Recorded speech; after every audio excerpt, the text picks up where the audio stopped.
அனைவருக்கும் வணக்கம். மெட்ராஸ் உயர்நீதிமன்றத்துக்கு ரொம்ப நாளாக நீங்கள் எதிர்பார்த்துட்டு இருந்த ரிசல்ட் வந்துருச்சுங்க. அதில் நீங்கள் 8th லெவலில் ஓஏ, மசால்ஜி, கிளீனர், கார்டனர் இது மாதிரியான பணியிடங்களுக்கு விண்ணப்பிச்சுட்டு எழுத்து தேர்வில் வெற்றி பெற்று நேர்காணலும் போய் அதாவது எழுத்து தேர்வில் வெற்றி பெற்றுட்டு செய்முறை தேர்வையும் அட்டன் பண்ணிட்டு வந்திருப்பீங்க. அதுக்காக நேர்காணல் இவ்வளோ நாளாக போடாமல் இருந்தாங்க. நம்ம ஏற்கனவே சொல்லியிருப்போம் பொங்கல் முடிஞ்சு தான் இது போட வாய்ப்பு இருக்குது அப்படின்ட்டு.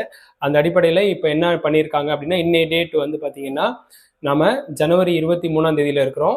இன்னைய டேட்டில் மெட்ராஸ் ஹைகோர்ட்டோட வெப்சைட் இந்த msc.nic.in இந்த வெப்சைட்டில் போய் பார்த்தீங்கன்னா உங்களோட ரிசல்ட் போட்டிருக்காங்க. இந்த அறிவிக்கை எண்ணில் வந்திருக்கும் 116 171/2024 அப்படின்னு ஒரு நோட்டிஃபிகேஷன் நம்பரில் அவங்க ரிசல்ட் டிக்ளேர் பண்ணியிருக்காங்க. அதில் என்ன சொல்லியிருக்காங்க அப்படின்னா, இந்த ஓஏ, மசால்ஜி, கிளீனர், கார்டனர் இந்த மாதிரி பணியிடத்திற்கு விண்ணப்பிச்சு செய்முறை தேர்வு அட்டன் பண்ணிட்டு வந்தவங்க யார் யாரெல்லாம் நேர்காணல் வாய்மொழி தேர்வுக்கு அழைக்கப்படுறீங்க, என்னைய டேட்ல வாய்மொழி தேர்வு நடக்க போகுது அப்படிங்கிறதையும் அறிவிச்சிருக்காங்க. அந்த வெப்சைட்ல இருக்கும், போய் பார்த்துக்குங்க.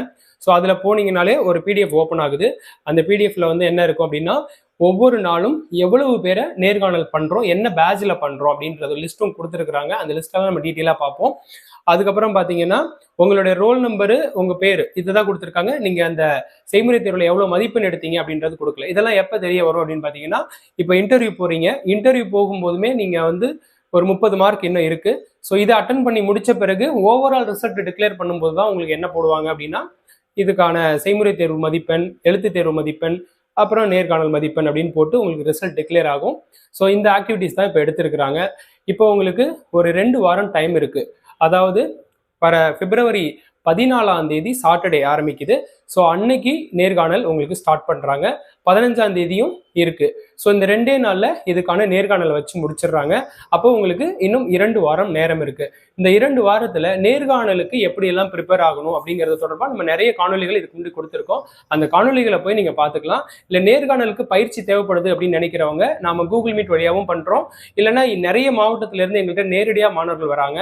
அவங்க இங்க நேரடியா தங்கி கூட ப்ராக்டிஸ் எடுத்துக்கலாம் நேர்காணல். ஏன்னா நீங்க எழுத்து தேர்வுக்காக ரொம்ப நாள் கஷ்டப்பட்டு படிச்சிருப்பீங்க, ரொம்ப நாள் வெயிட் பண்ணியிருப்பீங்க.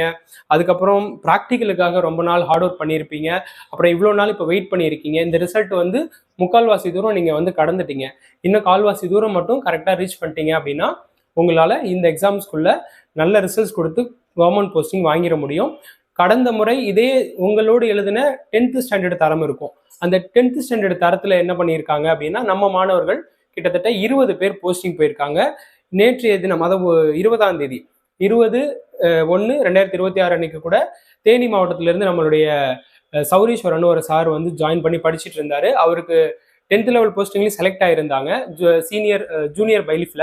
அவருக்குமே வந்து 20ஆம் தேதி கூப்பிட்டு அந்த வெயிட்டிங் லிஸ்ட்டை கிளியர் பண்ணி போஸ்டிங் போட்டிருக்கிறாங்க. அது தொடர்பான ஒரு போஸ்டையுமே நம்ம கூடிய சீக்கிரம் பதிவிடுறோம், பார்த்துக்குங்க. அது மாதிரி நம்மள்ட்ட மெட்ராஸ் ஹைகோர்ட் பயிற்சி எடுக்கக்கூடிய மாணவர்கள் கடந்த தேர்வுலேயே பார்த்தீங்கன்னா 20 பேர் தேர்வு எழுதி போஸ்டிங் வாங்கியிருக்கிறாங்க. அதுக்காக எம்ஹெச்சி நேர்காணல் வகுப்புகள் நம்ம நடத்திட்டு இருக்கோம். அந்த வகுப்புகள் வேணுங்கிறவங்க தொடர்பு எண் போகும், தொடர்பு கொள்ளுங்க. இப்போ இந்த நேர்காணல் எப்பெல்லாம் நடக்குது, என்னென்ன பேட்சஸ் உங்களுக்கு போட்டிருக்காங்க, எப்படி நடத்துவாங்க அப்படிங்கிறத இதில் பார்ப்போங்க. ஸோ முதல்ல பாருங்க, இதுக்கான நோட்டிஃபிகேஷன் நம்பர் கொடுத்தாச்சு. இந்த நேர்காணல் நடைபெறக்கூடிய நாட்கள் அப்படின்னு போட்டு 14/2 இது வந்து பிப்ரவரி 14 சனிக்கிழமை வருது, அன்னைக்கு வைக்கிறாங்க. அன்னைக்கு மட்டும் 4 பேட்ச் இருக்கு. அடுத்த நாள் சண்டே வருது, ஞாயிற்றுக்கிழமை, அன்னைக்கும் ஒரு 4 பேட்ச் வச்சிருக்காங்க. ஸோ எங்க அப்படின்னா நீங்க ப்ராக்டிக்கல் அட்டன் பண்ண அதே SRM இன்ஸ்டியூட் ஆஃப் ஹோட்டல் மேனேஜ்மெண்ட்ல தான் நடக்குது. So gate number 11 Potheri railway ஸ்டேஷன்ல இறங்குனீங்கன்னா அது பக்கமா இருக்கும். ஸோ காட்டாங்குளத்தூர். ஸோ இந்த அட்ரஸ்க்கு தான் நீங்க நேர்காணலுக்கு அவங்க குறிப்பிட்ட நேரத்துக்கு 1 மணி நேரம் முன்னதாவே போயிடணும். ஸோ ஏன்னா அங்கே லிஸ்ட் வெரிஃபை பண்ணுவாங்க, அதனால கொஞ்சம் இயர்லியாவே போயிருங்க. அவங்கவுங்க என்னென்ன பேட்ச்ல போறீங்கன்னு அந்த லிஸ்ட்டை பார்த்தீங்கன்னாலே தெரிஞ்சிடும். ஓகேவா? ஸோ இப்போ இந்த நேர்காணல் என்னென்ன நாளில் நடைபெறுகிறது, என்ன பேட்சஸ்ல நடைபெறுது, எவ்வளவு பேர் அந்த நேர்காணல் பேனலுக்கு போறீங்க அப்படிங்கிற லிஸ்ட் தான் இது. பேட்ச் 1 14ஆம் தேதி காலையில 8:30 முதல் பேட்ச். இப்போ 8:30 முதல் பேட்ச்னா நீங்க வந்து 7:30 வந்து அந்த கேம்பஸ்ல இருக்கிற மாதிரி பாத்தீங்க. எல்லா பேட்சஸுமே 1 hour பிஃபோரா நீங்க அந்த கேம்பஸ்ல இருக்கிற மாதிரி பாத்துக்குங்க. ஸோ ஃபர்ஸ்ட் பேட்சே பாத்தீங்கன்னா உங்களுக்கு 900 நபர்களை கூப்பிட்டுருக்காங்க. இப்போ 900 நபர்களை எப்படி சார் வந்து 8:30 10:30 தானே ஒரு பேட்சஸோட டைம், 2 மணி நேரத்துக்குள்ளேயே முடிச்சிருவாங்களா அப்படின்னு பாத்தீங்கன்னா, அதாவது இது ஒரு ஹோட்டல் மேனேஜ்மெண்ட் காலேஜ். அப்போ வந்து கிளாஸ் ரூம்ஸ் நிறைய இருக்குங்க. கிளாஸ் ரூம்ஸ்ல என்ன பண்ணுவாங்கன்னா, ஒரு கிளாஸ் ரூம்ல 2 ஜட்ஜஸ் இருப்பாங்க, அடுத்த கிளாஸ் ரூம்ல இன்னும் 2 ஜட்ஜஸ் இருப்பாங்க. அப்படி ஜட்ஜஸ் வந்து ஒரு 10ல இருந்து 15 டு 20 ஹாலில் ஜட்ஜஸாவே உட்காந்துருப்பாங்க. உங்களுக்கு எந்த ஹாலுக்கு நீங்க போகணும் அப்படின்னு சொல்லிட்டு உங்களுக்கு அலாட்மெண்ட் கொடுத்துருப்பாங்க. அந்த அலாட்மெண்ட் படி தான் போவீங்க. அதனால உங்களுக்கு குயிக்காவே முடிஞ்சிடும். அதனால இவ்வளவு பேரை எப்படி அவ்வளவு நேரத்துக்குள்ள முடிக்க முடியும்ன்ற சந்தேகம் உங்களுக்கு வேண்டாம்.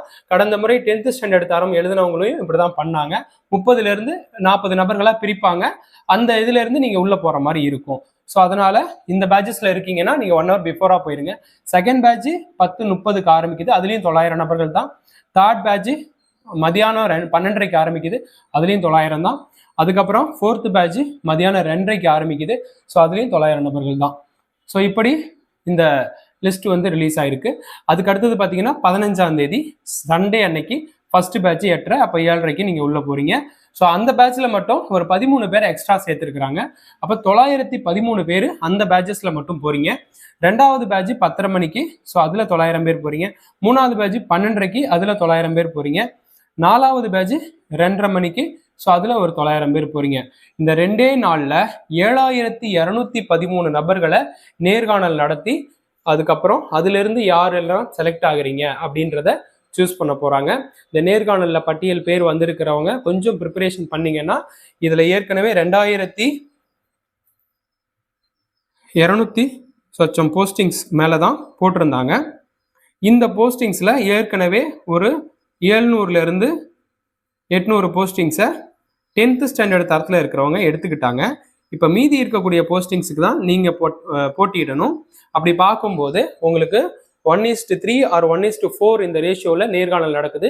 அதில் நீங்கள் உங்கள் கூட போட்டி போடுறவங்கள்ட்ட ஒரு 3 நபர்கள் அல்லது 5 நபர்கள் மேக்சிமம் வச்சுக்கோங்க.